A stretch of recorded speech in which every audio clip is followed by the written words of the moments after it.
नमो बुद्धाय। जय भीम, जय भारत, जय संविधान, जोहार साथियों। सबसे पहले तो मैं तमाम मीडिया बंधुओं का स्वागत करता हूं आज की इस प्रेस कॉन्फ्रेंस में। सवाल यह कि ये प्रेस कॉन्फ्रेंस हमें क्यों करनी पड़ी। तो प्रेस कॉन्फ्रेंस करने का असली वजह यह है कि जो बोधगया स्थित महाबोधि महाविहार है, उसके अंदर जिस तरह बौद्धों की बजाय उसके संचालन करने पर पूर्ण कब्जा ब्राह्मणों का है, ये किसी भी दृष्टि से उचित नहीं है। अगर इसके इतिहास में जाएं तो पता चलेगा कि आज़ादी से पहले से लंबे समय तक महाबोधि टेम्पल को पूर्णतया बौद्धों को सौंपा जाए, इसका आंदोलन चल रहा था। जिसके बाद एक कमेटी का गठन किया गया जिसमें राजेंद्र प्रसाद, राहुल सांकृत्यायन वगैरह को रखा गया। उन्होंने विजिट किया, अपनी रिकमेंडेशंस दी। उस रिकमेंडेशंस के खिलाफ राहुल सांकृत्यायन थे, लेकिन उसके ऊपर 1949 के अंदर बुद्धिस्ट टेम्पल मैनेजमेंट कमेटी का एक एक्ट बना और उस एक्ट में कुछ ऐसे प्रोविज़न किए गए जिसमें एक बात तो ये थी कि उसके अंदर मेजॉरिटी में हिंदू होने चाहिए। दूसरा ये था कि उसका चेयरमैन डीएम होना चाहिए और डीएम भी ब्राह्मण। और तीसरा ये था कि जो महंत उस मंदिर के अंदर होगा, उनके ही आने वाले बच्चे उसमें महंत बनते चले जाएंगे। और एक और बात उस एक्ट में कही गई थी कि महाबोधि टेम्पल मैनेजमेंट कमेटी का कार्य बेसिकली जो भी हिंदू या बौद्ध यात्री वहां आए उनके लिए व्यवस्था करना, या जो लोग पिंडदान करने के लिए आएंगे उनके पिंडदान की पूरी व्यवस्था करना। तो ये पूरा बीपी एक्ट पूरा घालमेल है। ये घालमेल क्यों है? क्योंकि उस वक्त डॉक्टर बाबा साहेब अम्बेडकर जी या देश के अंदर उत्तर भारत में बौद्ध लोग नहीं थे, केवल नॉर्थ ईस्ट में या हिमाचल और ऊपर तो कुछ लोग तिब्बती वगैरह कुछ लोग बौद्ध थे, और उनका इंटरफेरेंस उस वक्त की सरकार में नहीं था। तो जो उस वक्त की कांग्रेस और उस वक्त का जो आंदोलनकारी थे, स्वतंत्रता का जो आंदोलन चल रहा था, उस वक्त जो पार्टी थी उस वक्त कांग्रेस और आंदोलन को कर रही थी, और उस आंदोलन से जो सरकार मिलीजुली सरकार बनी, उस सरकार में जनसंघ के लोग भी थे, हिंदू महासभा के लोग भी थे, कांग्रेस के लोग भी थे, और मेजॉरिटी लोग उसमें ब्राह्मणों की मेजॉरिटी थी। और उन्होंने जो एक्ट बनाया वो एक्ट ही अपनी सुविधा के हिसाब से बना लिया। पूरा का पूरा एक्ट बौद्धों के खिलाफ है, क्योंकि बुद्धिस्ट लोगों का रिप्रेजेंटेशन उसके अंदर था ही नहीं। जो कमेटी उस एक्ट को बना रही थी, और उस संसद के अंदर भी उस वक्त बुद्धिस्ट लोगों का रिप्रेजेंटेशन नहीं था, और एक तरफा बुद्धिस्ट टेम्पल मैनेजमेंट कमेटी बना दी गई। और उसमें यह भी प्रोविजन कर दिया गया कि भले ही ये बुद्धिस्ट टेम्पल हो, लेकिन इसके अंदर मेजॉरिटी हिंदुओं की होगी। अगर कोई डिस्प्यूट अराइज होता है, अल्टीमेटली लास्ट अंतिम फैसला बिहार के मुख्यमंत्री का होगा। इसके बाद बनते सुरई ससई जी के नेतृत्व में अब से 25-30 साल पहले महाबोधि टेम्पल की मुक्ति का आंदोलन चला। उस आंदोलन के बाद केवल इतना बदलाव हुआ कि जो उसमें एक व्यवस्था थी कि डीएम हिंदू ब्राह्मण होना चाहिए, ब्राह्मण की बजाय उसमें हिंदू कर दिया कि कोई भी हिंदू जो डीएम होगा वो उसका चेयरमैन होगा। तो 4 सदस्य बौद्ध और 4 सदस्य ब्राह्मण पंडे और डीएम उसका चेयरमैन। इस व्यवस्था में भी फिर देखिए कि जो महंत है वो भी ब्राह्मण, और जो 40 के करीब कर्मचारी हैं उसमें, उसके मैनेजमेंट को जो देखने वाले 40 के करीब कर्मचारी, उसमें भी मेजॉरिटी में ब्राह्मण। मैं पूछना चाहता हूं, किसी दूसरे धर्म के धार्मिक स्थल पर क्या मैनेजमेंट कमेटी में किसी अन्य धर्म के व्यक्ति को मैनेजमेंट कमेटी में कहीं पूरे दुनिया के अंदर कहीं रखा जाता है? अगर हम देखें, चाहे कोई चर्च हो तो चर्च के अंदर मैनेजमेंट कमेटी में केवल क्रिश्चियंस लोग होते हैं, ईसाई लोग होते हैं, कोई दूसरे धर्म का नहीं होता। इसी तरह मस्जिद के अंदर मैनेजमेंट कमेटी में केवल मुस्लिम लोग होते हैं, कोई दूसरे धर्म का नहीं होता। इसी तरह गुरुद्वारों के अंदर मैनेजमेंट कमेटी में केवल सिख होते हैं, कोई दूसरे धर्म का नहीं होता। इसी तरह हिंदू के मंदिरों में केवल हिंदू लोग मैनेजमेंट कमेटी में होते हैं, कोई दूसरा नहीं होता। अभी जो आपने देखा होगा साकेत नगरी, जिसको आज अयोध्या कहते हैं, वहां जो खुदाई हुई थी सारे अवशेष बुद्ध के निकले थे। लेकिन जब वहां बाबरी मस्जिद को तोड़कर राम मंदिर का निर्माण हुआ, वहां भी जो मैनेजमेंट कमेटी बनी उसमें भी किसी अन्य धर्म का व्यक्ति नहीं है। इसका मतलब यह तो स्पष्ट है कि महाबोधि टेम्पल को छोड़कर देश के अंदर जितने भी धर्मों के धार्मिक स्थल हैं, वहां उनके संचालन में उस धर्म से अलग किसी दूसरे धर्म के लोग मैनेजमेंट कमेटी में नहीं है। अगर पूरे देश में किसी दूसरे धर्म के धार्मिक स्थल में किसी अन्य धर्म का व्यक्ति मैनेजमेंट कमेटी में नहीं है, तो केवल महाबोधि टेम्पल में क्यों? और उसमें भी बहुमत में केवल ब्राह्मण लोग क्यों? और उस महाबोधि टेम्पल में जिस विचारधारा के खिलाफ बुद्ध ने, जिस अंधविश्वास पाखंडवाद के खिलाफ पूरा का पूरा मार्गदर्शन किया है, तथागत बुद्ध की अगर फिलोसफी को पढ़ें, उनके सिद्धांतों को पढ़ें, तो उसमें कहीं भी आत्मा परमात्मा या पिंडदान करने के लिए, चमत्कार के लिए कोई स्थान नहीं है। अंधविश्वास पाखंडवाद के लिए कोई स्थान नहीं है। लेकिन तथागत बुद्ध को जब ज्ञान की प्राप्ति हुई, वहां सम्राट अशोक जी ने महाबोधि टेम्पल का निर्माण किया था। उस महाबोधि टेम्पल में, जिसमें पूरे दुनिया की बौद्धों की आस्था का जो केंद्र है, उसके अंदर वहां आधे सदस्य ब्राह्मण पंडे क्यों? उसके अंदर 40 के करीब जो कर्मचारी हैं, उसमें मेजोरिटी में ब्राह्मण क्यों? उसके अंदर पिंडदान की गतिविधि क्यों? उस एक्ट के अंदर विशेष व्यवस्था क्यों की गई कि अगर कोई यात्री हिंदू या बौद्ध आते तो उनकी व्यवस्था करना मैनेजमेंट कमेटी का काम है, और पिंडदान करवाने जो लोग आते हैं तो उनकी भी व्यवस्था, पिंडदान की व्यवस्था करवाने का काम भी मैनेजमेंट कमेटी करेगी। यानी कि पूरा का पूरा बुद्धिस्ट विचारधारा के खिलाफ काम महाबोधि टेम्पल के अंदर हो रहा है। क्या देश की सरकार को या राज्य सरकार को ये दिख नहीं रहा है? मैं पूछना चाहता हूं, अगर राम मंदिर के अंदर जाके क्या उसके प्रांगण में कहीं दूर से दूर तक, मंदिर के अंदर तो छोड़िए, उसके प्रांगण में भी क्या किसी मुस्लिम को वहां पर क्या प्रेयर करने की इजाजत मिल सकती है? उसको नमाज पढ़ने की इजाजत मिल सकती है क्या? क्या क्रिश्चियन को, किसी को इसी तरह के किसी हिंदू मंदिर के अंदर पूजा अर्चना करने का उसको क्या मौका मिल सकता है? क्या किसी चर्च के अंदर या किसी मस्जिद के अंदर पूजा करने का किसी दूसरे धर्म के लोगों को मौका मिल सकता है? कहीं भी नहीं मिल सकता। तो महाबोधि टेम्पल में ऐसा क्यों? यानी जिस विचारधारा के खिलाफ जीवन का एक मार्ग, दुखों से मुक्ति का मार्ग तथागत बुद्ध ने दिया, मोक्ष प्राप्त करने का जो रास्ता तथागत बुद्ध ने बताया, उसके पूरे खिलाफ जाकर एक व्यवस्था महाबोधि टेम्पल में बना दी गई उस वक्त की सरकार के द्वारा। लेकिन समय समय पर भारत के संविधान में भी अमेंडमेंट हुए। अभी आपने देखा होगा Indian evidence act, Indian penal code, criminal procedure code के अंदर भी अमेंडमेंट हुआ है।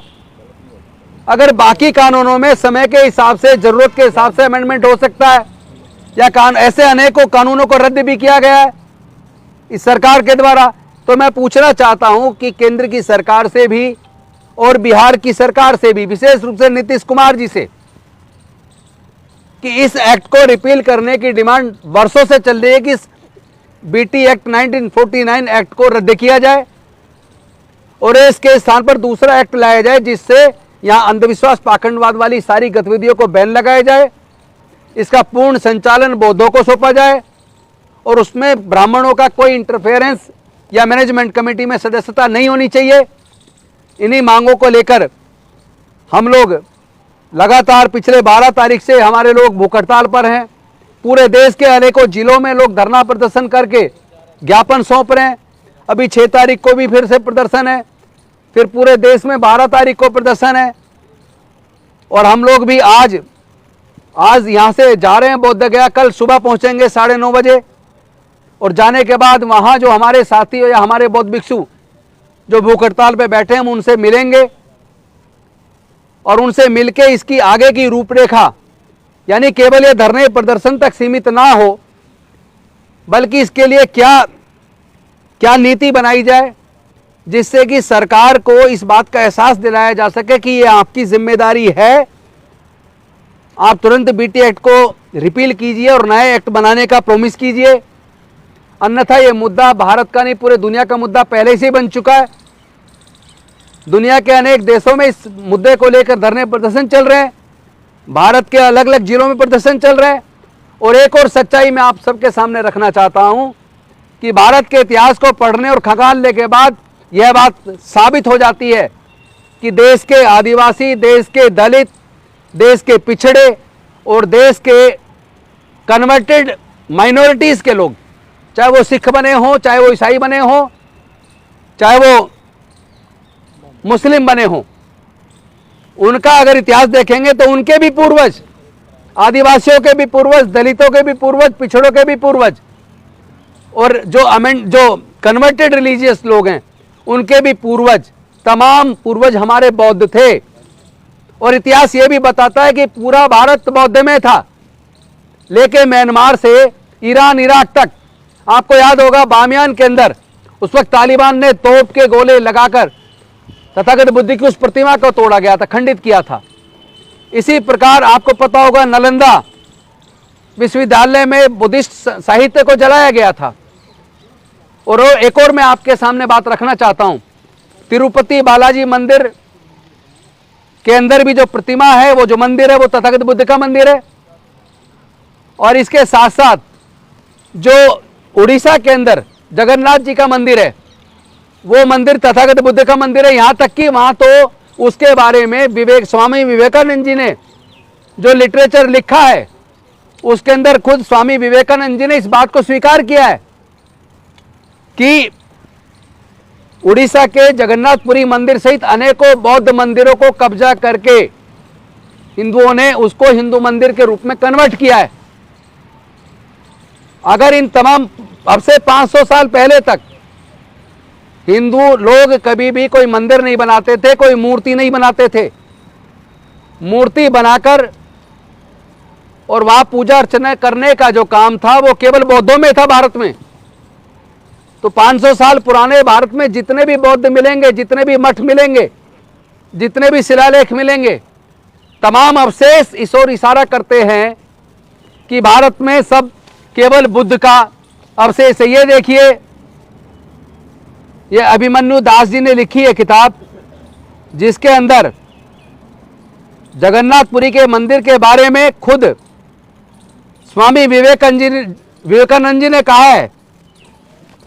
ये वो किताब है, मैं उसका रेफरेंस दे रहा हूं, जो जगन्नाथपुरी के मंदिर के अंदर भी वहां उसके मैनेजमेंट ने भी कहा रखी हुई है। वहां कोई भी इस किताब को निकाल के पढ़ सकता है, कोई भी स्वामी विवेकानंद जी के खुद के लिटरेचर को पढ़ सकता है, तो सबको पता चलेगा जगन्नाथपुरी का मंदिर, तिरुपति बालाजी मंदिर सहित अनेकों बौद्ध मंदिरों को कब्जा करके हिंदू मंदिर के रूप में कन्वर्ट किया। उसमें श्रृंगार लगाकर, टीका लगाकर, वस्त्र पहनाकर, आभूषण पहनाकर तथागत बुद्ध की प्रतिमा को एक तरीके से किसी देवी देवता के रूप में प्रस्तुत करने का काम किया है। ये दुनिया के बौद्धों के साथ धोखा है, ये भारत की संस्कृति के साथ धोखा है और इस धोखे को हम उजागर करेंगे। सरकार को चाहिए, बिहार सरकार तुरंत इस पे एक्शन ले। आदरणीय नीतीश जी तुरंत एक आश्वासन दें कि वो इस एक्ट को रिपील करेंगे और Buddhist management committee, Buddhist temple management committee के लिए नया एक्ट बनाएंगे। और वो अगर ऐसा नहीं करते हैं तो मैं भारत के प्रधानमंत्री जी से भी निवेदन करना चाहता हूं, भारत के सर्वोच्च न्यायालय से भी निवेदन करता हूं, इससे पहले कि पूरे देश का बहुत बड़ा आंदोलन बन जाए और किसी भी प्रकार की शांति भंग होने की कोई ऐसी स्थिति पैदा हो जाए, उससे पहले हमारे देश के न्यायालय सुओ मोटो एक्शन ले, केंद्र सरकार एक्शन ले, बिहार सरकार तुरंत एक्शन में आ जाए और इसको एक बड़ा आंदोलन बनने से या शांति भंग होने से रोके। इस एक्ट को तुरंत रिपील करे, नए एक्ट की व्यवस्था का आश्वासन दे। अन्यथा ये समझ लें कि देश के तमाम दलित, आदिवासी, पिछड़े और कन्वर्टेड जो रिलीजियस माइनॉरिटीज़ हैं, वो सब लोग इस बात को धीरे धीरे जान रहे हैं कि उनके पूर्वज बौद्ध थे।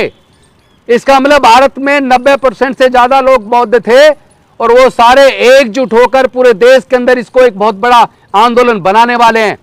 और मेरा जाने का भी एक प्रोविज़न है, ना केवल मैं खुद बल्कि हमारे CS भंडारी जी जो बुद्धिस्ट सोसाइटी ऑफ इंडिया के दिल्ली के अध्यक्ष हैं, इधर सूरज मंडल जी जो संविधान बचाओ संघर्ष समिति को देखते हैं, एडवोकेट बलराज मलिक जी जो सुप्रीम कोर्ट में मेरे साथी एडवोकेट हैं, भंते जी, सुमेधो जी, और साथ में हमारे मिशन जय भीम के राष्ट्रीय अध्यक्ष BP निगम जी, मौर्य जी, श्यामलाल जी, हम लोग पूरे देश के अंदर अलग अलग राज्यों में जाकर, चूंकि हमारे अनेकों साथी डॉक्टर विलास खैरात जी अभी महाराष्ट्र के अंदर हैं, इसी तरह अलग अलग राज्यों में हम लोग जा रहे हैं।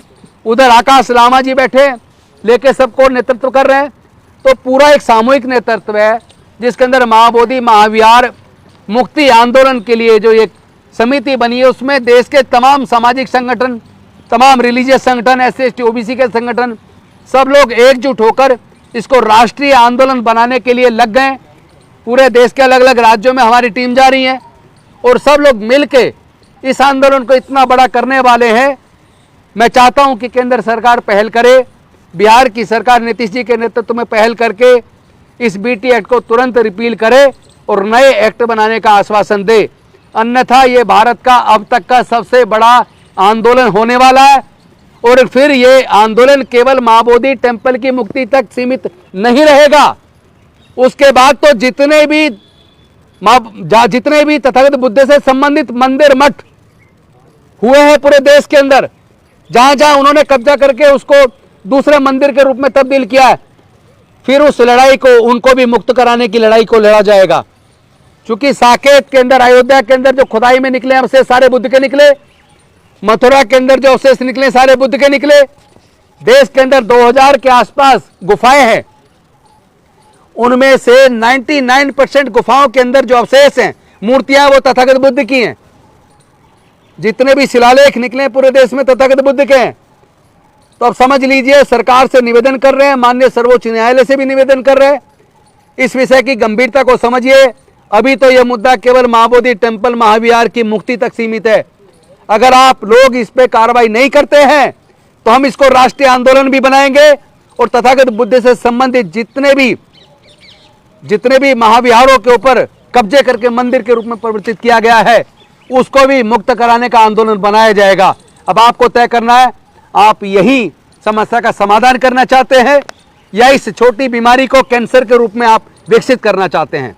बता देना चाहता हूं, in the 7th volume of complete works of Swami Vivekanand, it is mentioned that Jagannath Puri was a Buddhist center which was converted to Hindu temple under the sway of the Vaishnavas.